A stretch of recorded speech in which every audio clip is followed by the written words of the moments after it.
You know, when you think about succession in the Old Testament, you have a lot more time to look at. You can look at Moses and Joshua, you can look at Elijah and Elisha, and you can watch what happens afterwards for generations, even centuries.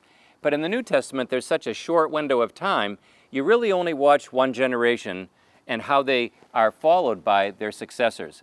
Well, you notice this with Paul and Timothy. So, for example, the first letter of Timothy begins, Paul, an apostle of Christ Jesus, to Timothy, my true son in the faith. 2 Timothy, Paul, an apostle of Christ Jesus, to Timothy, my dear son. Ephesus, which is the city around us right now, is the city where Timothy was a pastor. And Paul was writing to him as someone who succeeded him in ministry, someone whom he mentored, someone whom he spiritually fathered. And Paul was writing from Rome in prison, knowing that Paul would die, but that Timothy would live and minister on. Well, these are the ruins of a church named after St. John, the apostle who lived much longer in the first century than the other of the 12 apostles.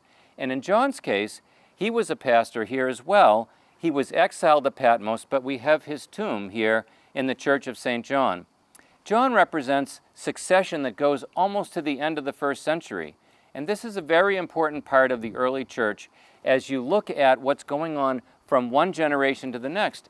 So you could say that it's important for us to study early church history to start to get the breadth of time, the span of time over which there were generations of early church leaders, many of whom became bishops in cities like Ephesus, and many of those leaders also were martyred, just like the apostles.